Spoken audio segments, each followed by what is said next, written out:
the military is going to look at. Okay, with that as a backdrop, then when looking at the Vietnam War, what you're looking at here, and I love this political cartoons here, is Eisenhower, Kennedy, Johnson, Nixon, Ford. Republican, if you think this way, Republican, Democrat, Democrat, Republican, Republican. Okay? What it's trying to convey in this political cartoon is this notion that the presidents have been saying the exact same thing over the duration of this war. We're going to win. Of course we're going to win. It's, in Johnson's famous script, this little pissant country of Vietnam. Who's going to take a bet that Vietnam is going to defeat the United States in a stand-up war? It produces, we know how this ends, it produces something that's referred to as the Vietnam Syndrome in the United States. Following the withdrawal of the United American troops in 1973, you see the United States sort of cratering back on itself, a crisis in confidence in the 1970s. I grew up in the 70s. It was not a fun decade, right? You have the 70s show and all that kind of stuff. And what's central to it is a credibility gap that emerges in the mainstream of American politics, that our presidents do lie to us, that our congressmen do tell us, untruths, that the mass media doesn't necessarily tell the whole story. The generals have ulterior motives, right? There is a sense of that ideology, that kind of unified optimism that we saw immediately following World War II is going to be eroded. And I'll get back to this after the third exam. What you see on multiple tracks, so you see it in foreign policy, you see it domestically in terms of the economy, you see it in terms of youth culture, you see it in terms of civil rights, are all of these notions that say democracy does not rely on big, I want to have one big president who's going to make all the decisions for me. Democracy relies on people, on actual people questioning authority, and not just accepting this idea that somehow, they're going to tell the truth. So the war has long-lasting consequences. We're still living the reverberations of that today. And I would argue that part of the Trump 2016 election victory was his role as an outsider. His role as somebody who says, I'm not Hillary Clinton, I'm not an insider who is been playing I'm an outsider. I'm not somebody who's part of this tradition. That is organic, that's real, right? And it is a reverberation of what we're going to see in terms of Vietnam. So needless to say, it's got long-lasting significance following this war. Why do I have it here? Because it is a piece of World War II, Cold War Vietnam. So it fits better in terms of this narrative section. Right? Why Vietnam is really, again, kind of goes back to World War II. World War II unleashes all of these, again, third world, developing world, however you want to, unleashes all of these national self-determination movements. People want to be done with colonies. Wait a minute, does America have a history of that? Yes, America is seen as one of the original colonies that threw off royal rule. Right? That the Americas and the American Revolution was saying we're not going to have somebody making decisions for us that are rightly our own. And during the Second World War, what you see is the French losing control of their colony and the Japanese moving in. Right? And it's during World War II that this guy, he's a lot younger at the time, Ho Chi Minh, is going to become a national icon for the Vietnamese. He is going to fight the Japanese. Is going to be supplied by Americans with weapons and materials and food and information.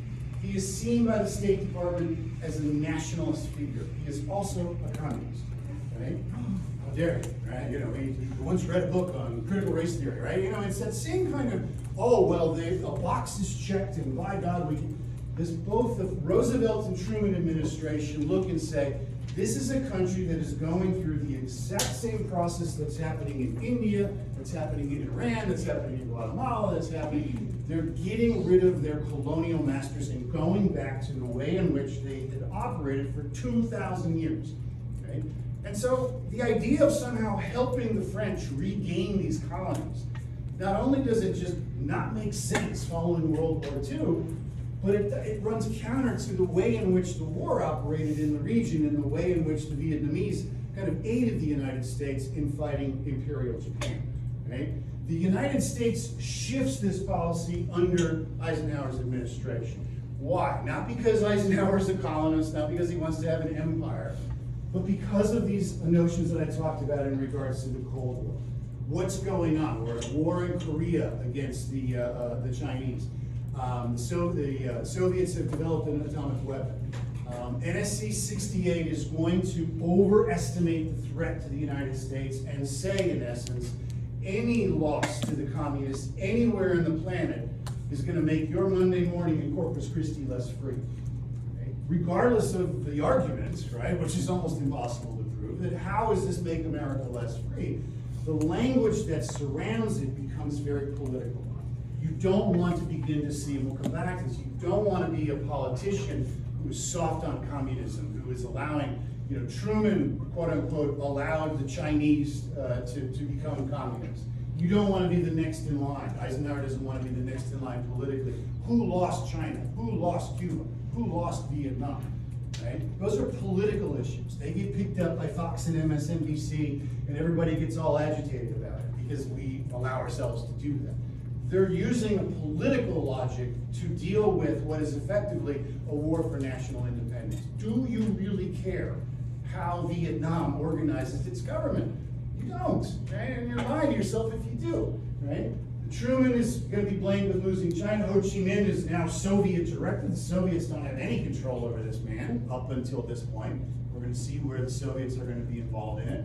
And more importantly, they're going to see Vietnam as a European security issue. Think about that, right? This little country on the Pacific Rim, or in the Far East, at least the United States, is a European security issue. Why?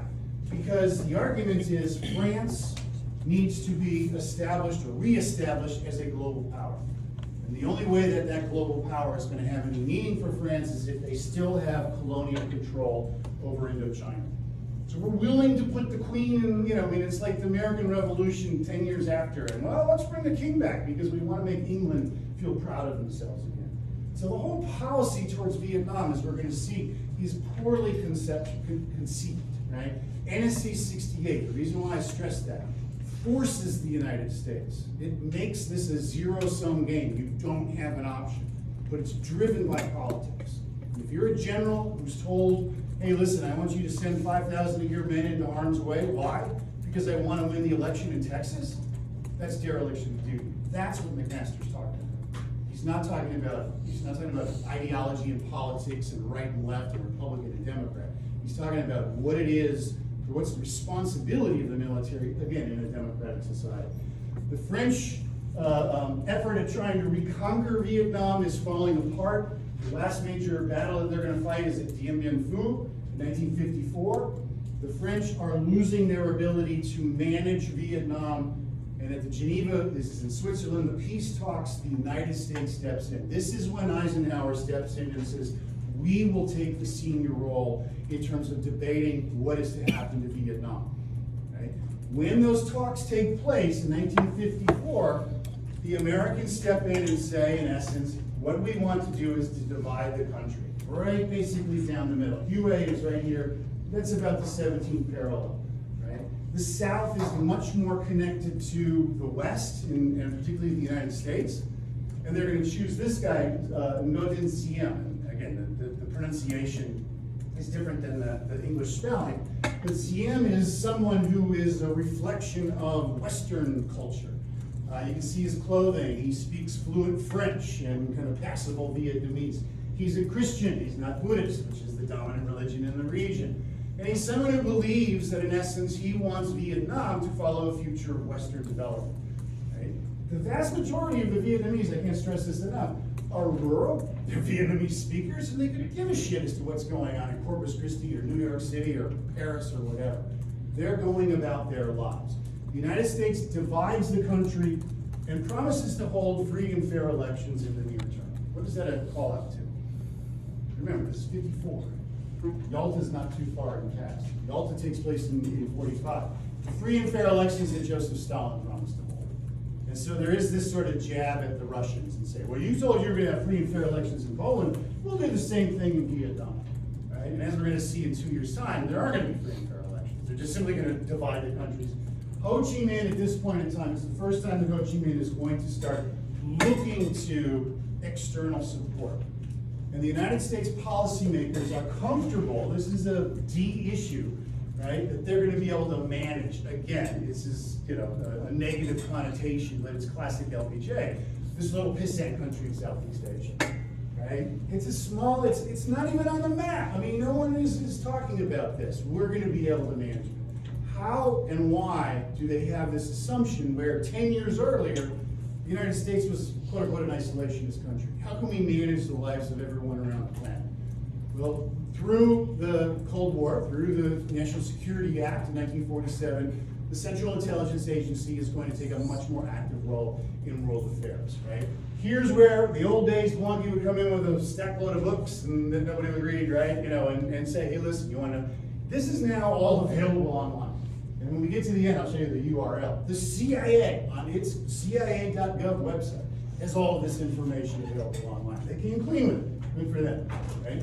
But why is the United States comfortable with the ability to handle this little country? Because they've handled bigger ones, right? Iran is a perfect example of that. Iran is a monarchy during World War II. The king of Iran is going to appeal to Adolf Hitler and say, we will provide all the oil and gas you need. That's the reason why Hitler invaded Russia. He's going to get access to this oil and gas, natural natural resources of Iran. Right? So he is not a friend of the United States during World War II. Immediately after the war, the king is deposed in Iran, and an election is held. And what do? They create a constitution. They look like the West. If you just Google at some point in time, you're wrong. Right? Just look at what that city looks like. It's westernized. It looks like they're Daleks, for God's sake. People wear business suits. They look just like you and me. Right? They are a westernized country in 1954, and they have a constitution, and they have a prime minister, and they have elections. And what this guy does, Mohammad Mossadegh does, is to say, you know what? The one asset we have is oil. And 99% of that oil is controlled by British firms. And that ain't right. Look no further than Texas. Imagine your friends that have oil and gas rights to their land, right? And 99% of those are signed away to somebody else. Wait a minute, it's my land, it's my gas, it's my oil, I should say, right? He is in essence saying that there needs to be some sort of correction so that the natural resources of Iran are controlled by the Iranians. The British don't have control of this, they don't have the ability to do it. They reach out to the Americans. Can you put pressure on Mossadegh? And what the CIA does, again, don't believe me, go to their website, right, is overthrow the government. This is a duly elected constitutional state. And what we do is to stage a revolt, and that revolt forces Mossadegh to flee, and immediately thereafter, the United States steps forward and says, we recognize the king of Iran's son to now be the minister, now be in control of Iran. Right? And for the next 25 years, the Shah of Iran, Shah is just another name for king, the Shah of Iran is now going to be doing what? Whatever the hell the oil and gas industries want it to do. How much do you want us to pump? What do you want, what kind of deals do you want? All of it corrupt, all of it getting kickbacks, and any kind of protest. Hey, wait a minute, what about the Constitution? You go to jail. What if we go and take the streets? You'll go to jail. Right? The SADC special forces are absolutely brutal towards their own population. I grew up not knowing this, right? I promise you Iranians know it. I promise you they know their own history. They know the role the United States and the West is going to play here. But this issue, boom, disappears with a phone call, right? Pick up the phone, CIA, do this, done, right? Same thing is true a little closer to home in Guatemala. 1954, Guatemala holds an election. 60% turnout. Boy, that'd be great if we had 60% turnout. This guy up here in the middle, Jehovah Arbenz Guzman. Guzman is an academic, again, morning, electing academics. And he is trying, in essence, to redo the same thing in terms of their natural resource in Guatemala, which is kind of tropical cash crops, bananas, papayas, and et cetera, et cetera. The United Fruit Company is the largest single landholder, and they refuse to pay taxes on the land. So not only does Guatemala not control their own land, but they're not even getting tax revenue from those who do. And what Guzman proposes are land reforms so that people in Guatemala have access to land that the United Fruit Company claims is non-productive. Right? So he's not taking land that you're growing bananas on, but you apparently say you've got 10 million acres that you're not doing anything with. I'm going to pay you market value for that, and I'm going to redistribute that to Guatemalans themselves. Right? United Fruit Company takes exception to that. 2 of the board members, by the way, of the United Fruit Company are on Eisenhower's administration. So There's a little bit of conflict of interest here. What do? Same thing as in Iran. The CIA creates a crisis, in essence suggests that Guzman is in the pay of the Soviet Union, threatens an invasion. Guzman flees. And two of his supporters, actually three, both the Castro brothers and Che Guevara, are in Guatemala. They're looking and saying, hey, look at this. They're holding elections. The world is going to change because we got this constitution. No, it isn't. The United States is going to slam the door on that. Again, not something that you and I were raised in history understanding. This is exactly the way in which the Guatemalans would see the natural history of their region in terms of what's going on, right? Arbenz flees, and by the way, the Castro brothers who are Cuban, go to Cuba, are looking and saying, it's foolish for us to try and run for election. It's foolish for us to try and work within. We have to turn to revolutionary means. So it does lay the groundwork for the problems that are yet to come. Why do this? You know, it's like this evil overlord, you know, billions and billions. Americans aren't waking up and saying, well, let's see how we can screw around with somebody else's country. These are political problems. The United States wants these issues to be resolved in their favor. But they can't send troops into Guatemala or Iran, right? The victor of World War II is going to go beat the shit out of these little developing countries, right? You can't do that politically, and you can't do that domestically. Because Americans are going to ask, why are my loved ones being sent overseas, and who's going to pay for it? You don't just put, until we get to the 20th century, you don't just put wars on a credit card. You pay for them as you go. And that means you don't get good streets. That means you don't get increased benefits for Social Security. That means you don't get, you know, whatever, lower taxes. You get higher taxes. The CIA make this all go away. I want to make sure and stress this. And Weiner's book just came out a couple of years ago. It's fantastic, big fat thing. So you make sure you got to have a commitment to it. If you want to understand American espionage and American spy systems and what have you, Weiner's book is by far the best. And these are patriots. These are people who love their country. These are people who follow the Constitution. And look at it. They're there as an ability to make the problem go away, right? The president picks up the phone call and says, hey, Bob, you know, can you do something for us in Vietnam? Sure. Nobody knows what's going on in Vietnam, and we can go in and do the same thing, right? So there was this, the fancy term is hubris. There's this sense that we can do whatever we want to. I often show a clip at the start of this from Not Hearts of Darkness, Apocalypse Now. And they're surfing, and it's this great scene about surfing, and the whole assumption is that we can do whatever the hell we want to do. We're America, for God's sakes. You want to surf, we can surf. You want to bring a boat upriver, we're going to pick it up and carry it to wherever we want to. All that's true, right? But it is not within the support or the knowledge of the American public. What's going on with the American public in 1954? Hot cars, hot girls, cold beer. And gender neutral and sexual neutral, right? You know, so whatever floats your boat, right? The idea of focusing on domestic life is number one on the Americans' list because they trust authority. The president doesn't want it, et cetera. Again, what does Vietnam do? It kind of fits it out. Down here is the URL you can just go to. I think this Wikipedia link goes to. I think if you just go to Wikipedia and Google, I think this does Family Jewels, which you can love. But they got to me, right? I got to run. The U.S. as a result in 1956 basically says, we're not going to hold free and fair elections. We're going to separate this country in half. And now Vietnam, which existed for 2,000 years as one country, is now North Vietnam, which is leaning towards the communists, leaning towards particularly the Soviet Union, and South Vietnam, which is our ally in the region. It's referred to as the Republic of Vietnam, and so when you see movies and whatnot, reference to ARVN, Republic of Vietnam, the Army of the Republic of Vietnam, what we're sending in are military assistant advisory groups, MAGs.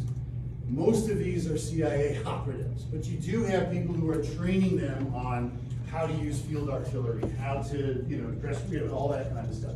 Basic military preparedness. We're not doing this with the national fanfare. We're not sending troops like we did in World War II in regards to the Atlantic Charter, right? Why are we fighting in Vietnam? And we tell CM to crack down on his own citizenry who are in protest to this. The majority, I think I've got on here, the majority of the Vietnamese at the time simply want unification. They don't. I mean, most of them are rural. Most of them are starting, are just living their lives. They don't care about communism or capitalism or anything like that. They simply want to be able to just move on and have a unified country. It's here where in 1956, Ho Chi Minh commits to an insurgent campaign in the South. So Ho Chi Minh's argument is that this is a united country, a Western power just came in and divided us. We're going to reunite the country. And this insurgency is one that we're going to see, obviously, continuing on. It's taking place in Ukraine, although there's regular forces that are fighting in that. But you know, I mean, if this continues much longer, you're going to see cities like Kiev and others that are going to be largely insurgent. The insurgency in Iraq is probably the most obvious of this. These are non-uniformed fighters. And what they originally referred to, Group 599, is the Viet Cong Song. Think in military jargon, the VC, Victor Charlie.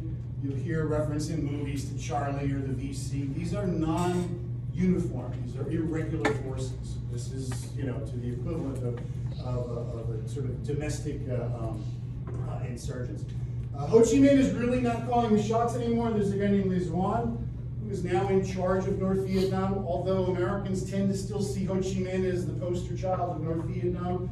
I think he's 68, 70, something like that. He is not somebody who is calm, you know, so he's not really the military commander there.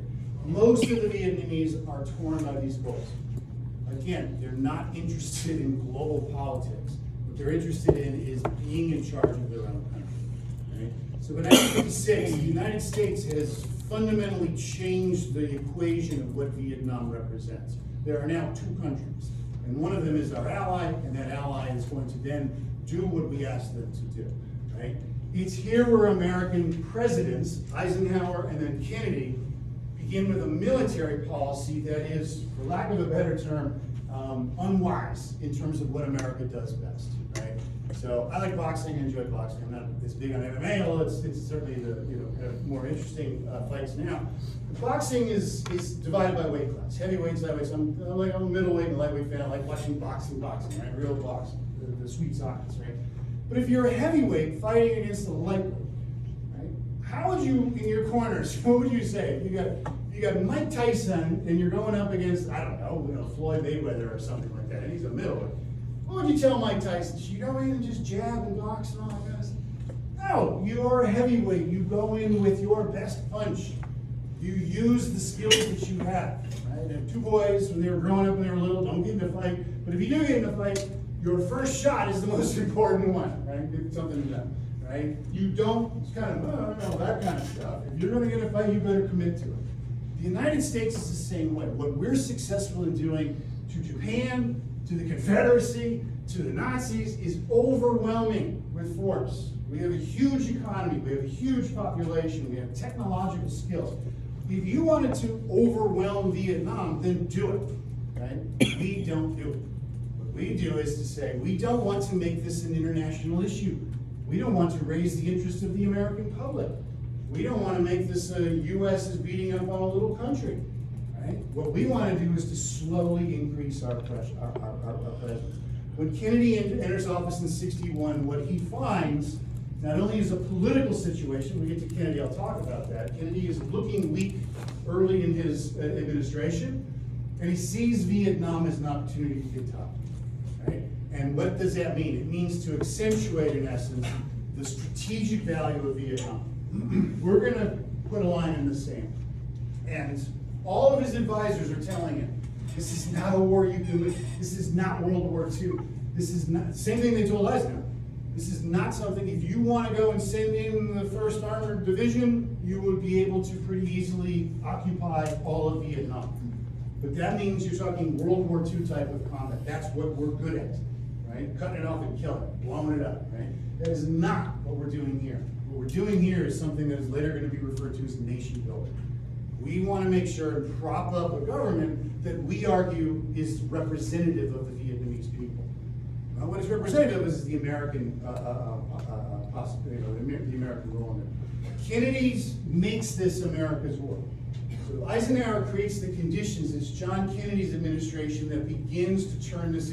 We take the front leading role in the military opposition to this. Two major policies that Kennedy is going to pass relatively early in his term. Obviously, he's not around after '63 because of the assassination. Operation Beef Up is bringing in very strategic types of these aircraft, for the most part, are not fixed wing. They are helicopters.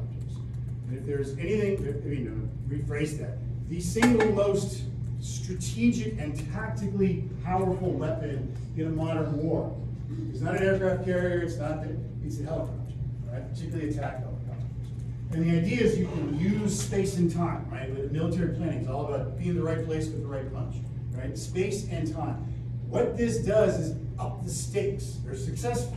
Right? We come back. The American military is quite successful in Vietnam. Right? We don't lose on the battlefield. Right? What we do is we don't have the goals in mind in terms of what's going on. Kennedy's increase in this weaponry is going to create a response. A response being what? The Vietnamese in the north have to have some sort of way in which to stop this. They don't have the technology. Where are they going to find it? They're going to find it in the People's Republic. They're going to find it in the Soviet Union. Right? So the policy is almost automatically pulling this into the Cold War. The policy is not making the Vietnamese fight a war in Vietnam, but we're in essence saying, you've got to get a strong ally to counter what the South Vietnamese are going to have in us. Okay?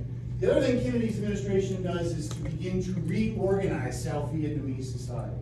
What they find in an insurgent campaign is you don't know who are the good guys and who are the bad guys. And so in essence, the argument is we're going to put them into new living quarters. We're going to put them into new places, rural population. It refers to strategic hamlets, right? It sounds, I don't know what it sounds like. It sounds like some, great weekend project or something like that. Imagine if it was you. You go home, there's a little post-it note on your door and says, according to Joe Biden, we're going to now reorganize and everyone is going to be living in, FEMA relocation camps. You're probably not going to be. The Americans are, thank God for it. We're notoriously anti-authoritarian, right? We're not, Vietnamese are the same way. Why am I a society that's very rooted to location, right? Their burial of their ancestors, and their religion is tied to that. Are in a location. Forget about that. We're going to move you down to the mall. Right? We're going to pick up and move. What this is doing is putting the United States in the front of the minds of many Vietnamese, where before you could at least look and say, here's this administration of Vietnamese that the Americans are supporting. So Kennedy doesn't send large numbers of troops in, but the strategic role that Kennedy plays, largely because Kennedy doesn't believe this is going to be a major problem. It's a tiny little country. It's not Cuba. It's not Germany. Right? It's not this hotbed of, not Korea, it's not this hotbed of Cold War. It's off in the corner. And we can use our strategy in that regard. What it does is to accentuate the role of the United States in this war entirely. Right? By the time you get to late 1950s, early 1960s, it is clear to most involved that this is now America's war. And in 63, in essence, what you see is this culmination, this question begins to get put forth. Diem has been told by the United States to crack down on any kind of dissent. It's one thing to put communists in jail. It's another thing, you put communists, academics, and all these smartasses, whatever, you can throw them in jail, nobody gets it. One of the main protesters that emerges are Buddhists, are Buddhist monks. They are being relocated. They are being taken away from areas that have 2,000 years of burials and history and all the rest of that. They're shutting down these religious centers, right? Freedom of religion. Thought we were big on that. The Buddhists are in large part going to represent a non-military, non-ideological threat. This isn't Cold War. This is religion, right? You're not lacking enough in that to have a lecture in and of itself. They are being, in essence, ignored. And so what do the Buddhists do? They begin to do civil disobedience, self-immolation, suicide by fire, right? They literally would go to a street corner, busy street corner, right? Where there's a lot of traffic, go out in the middle, pour a bucket of gallon gasoline on top of themselves and strike a match, right? And this is carried in mass media. And again, mass media is increasingly important. It's how people see things. It's what they recognize. One of the big things in Ukraine is that I don't think Putin understood social media and the way in which you have access to little girls singing these Frozen songs and whatnot, right? This same kind of factor is going to play along in the press in the United States. And the Americans are going to say to Diem, you got to get control over this. You can't have this in the lead of the Houston Chronicle and the Corpus Christi Caller. People waking up in the morning and seeing these pictures because they're going to question the validity of our presence in the country. Ziem's response, and his wife, Madame Ziem, and the Dragon Lady, and everyone have a nickname of the Dragon Lady.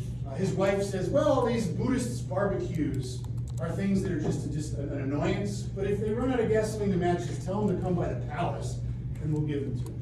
Not the tone you want to set in terms of international behavior. Ziem appears to be the problem.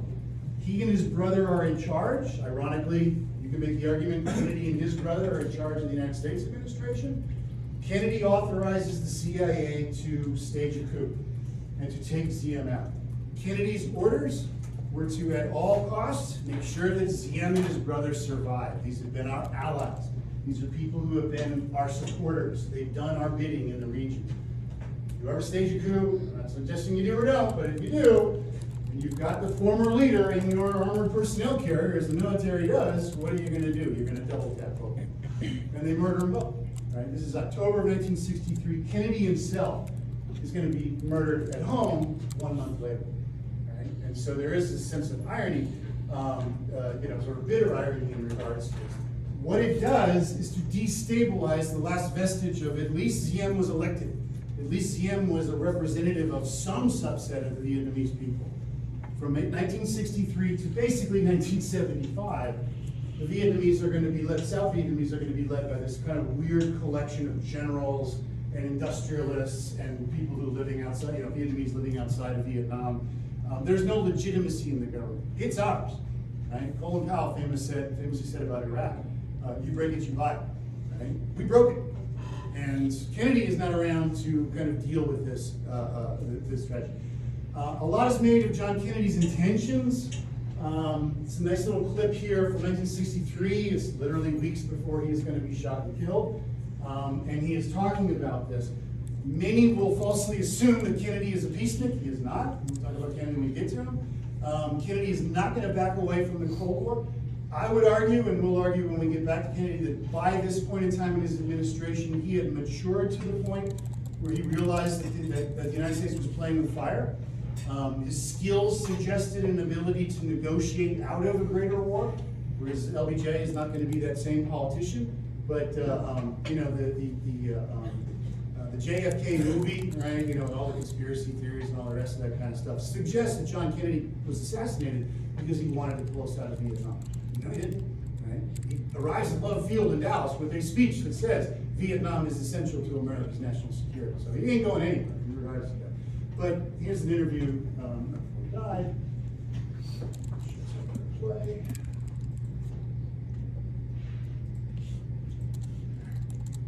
Like that. I had this last semester for some reason. I don't know if it's the computer or old man or whatever. Now wait. JFK.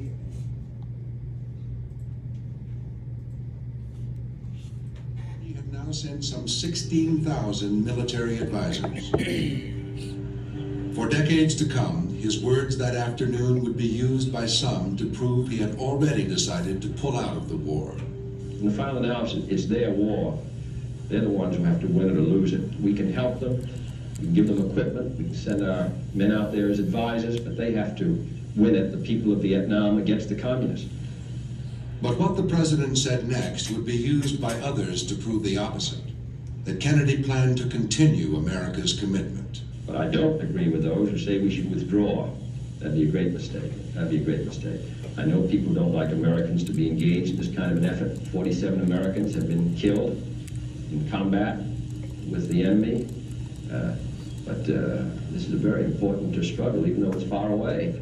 47 dead, 54,000 are eventually going to be the numbers for the United States. So Kennedy's, where did I go? All right, Grandpa's confused. Kennedy's response to this initially was to Americanize the war, right, and to, in essence, manage the problem of escalation. Don't for a minute think that Kennedy's goal was to pull the United States out of Vietnam. It was politically disadvantageous to him. Again, we'll talk about this more, but Kennedy wins as a Democrat by the narrowest of margins. The last thing he wants to be seen is as a civil rights advocate or as someone who's soft on communism, because he wasn't going to win in re-election, which in '63 was a year away. Right? So these are politicians. These are not sort of moral heroes. What we get in response is Lyndon Johnson. And so when we get to Johnson domestically, Texas president, when we get to Johnson domestically, that really is Johnson's legacy. But Johnson, to put it mildly at this point in time, as a politician, he is as effective in domestic politics as any president in the last 100 years, right? Probably since Lincoln. As a foreign policy president, he is tone deaf. He doesn't understand it, doesn't understand the region, and he recognizes the political situation that exists for his party. He's now carrying the legacy of John Kennedy. John Kennedy had already put this on the agenda for him. Johnson looks at this and says, I can't be seen as soft on communism. The Republicans in 1964 are going to nominate a guy named Barry Goldwater. He's a senator from Arizona. It's the beginning of what we are later going to call the New Right, a different kind of conservatism. It is not anything to do with 2022 conservatism. I don't know if the air quotes are necessary there. But it certainly has got everything to do with Ronald Reagan conservatism, right? Organic conservatism, low market, market-based conservatism. Goldwater is going to be very forceful in arguing that the United States is too soft on communism, right? And Goldwater had this kind of ability to make these quotes and speak. He would talk about the likelihood of surviving a nuclear war and the likelihood of using nukes against the Russians kind of preemptively, a surprise attack. He was scaring people. What Johnson sees as a politician is an opportunity, political opportunity, right? That's his greatest crime in regards to this. Johnson decides in the spring of '64, going into an election, that he is going to escalate American troops further. More money to Vietnam, more troops that are going to then be available in Vietnam, and he's going to do this in regards to the political situation in the United States. I don't know if this will air, but there was one political ad which kind of captures that. What he's trying to do is to say, and this is the American public, on the right you've got a guy who is willing to use nuclear weapons. In my administration, we're going to continue the policies of John Kennedy. This ad ran one time, and this is maybe why. It's not going to open either. The Daisy ad, she's sitting there pulling the pedals off. 3, 2, 1. All of a sudden it becomes a countdown, and boom, off goes a nuclear bomb. Right? And they're like, don't pull the last pedal. These are high stakes political situations, but that's how Johnson views it. Johnson doesn't look and say, well, here's the situation in Vietnam. And oh, by the way, I can control it from the CIA. And I don't have to answer questions to the American public. I don't want this to become an issue. Johnson's response to happening is to escalate. And this escalation, this escalation is going to mean American troops in harm's way. In 1964, 2 instances. Again, the election is November of '64. They're given the authorization to provide close naval support. International waters, outside of Corpus Christi, depending on the treaty, are anywhere between 7 and 14 miles, which means that it's American water 7 to 14 miles off our boundaries. Right? That is international law. The United States is a signatory to that. What the South Vietnamese were doing, we're going into, this is the Haiphong Bay, this bay right for their major city, Hanoi, and going close in, a mile in, a half a mile in, 2 miles in, and laying mines to disrupt their transit. And they were using American destroyers as a way in which to protect those activities. So Americans weren't out there laying these mines. We were there to make sure that the troops that were doing it were being protected by the air and what have you. So we were the kind of security guard that was hired around the celebrity, right? In August of this year, there's a really horrific, it's not a typhoon, but it's a typhoon level storm. So the water is all churning, everybody is somewhat seasick. And in 2 instances, the first on August 2nd, the second on August 4th, the United States reports taking direct fire. Right? Maddox reports, sonar operators reports that they had 14 torpedoes. Right? I'm surprised that North Vietnam had 14 torpedoes. But they reported 14 torpedoes sent at these Americans that are going on. In response to this, the United States, Johnson goes on national television and says, in essence, if they want to fight, then they should just keep doing this. Right? If they want to keep pushing our buttons, then the North Vietnamese should keep doing this. 2 days later, 2 other destroyers report that they were fired upon. And it's this authorization, the Gulf of Tonkin, so here's the Gulf of Tonkin, that Johnson goes to the U.S. Congress and says, You don't need to declare war. Don't create a political situation for yourself. So, oh, by the way, when shit hits the fan, there's no allies that Johnson has, right? Because none of them have put a vote. All I'm asking you to do is to give Big Daddy, the president, all the authorization necessary to do this. That's not how democracy works, right? You don't just put a TV star in the TV and say, solve all the problems for us. That ain't the way it works. It's not how democracy works. Johnson's doing the same thing. Give me war powers. Don't declare war, because then the American public are gonna have to be involved. But let me do what I want to do. And August 9th, they grant this, right? I'll conclude by hopefully showing this one. I'll pick this up again on Wednesday, right, from this point on. Needless to say, the veracity of those reports are pretty doubtful in terms of whether and if there were torpedoes in the water that started the Vietnam War, at least the American version. All right, I'll see you on Wednesday, and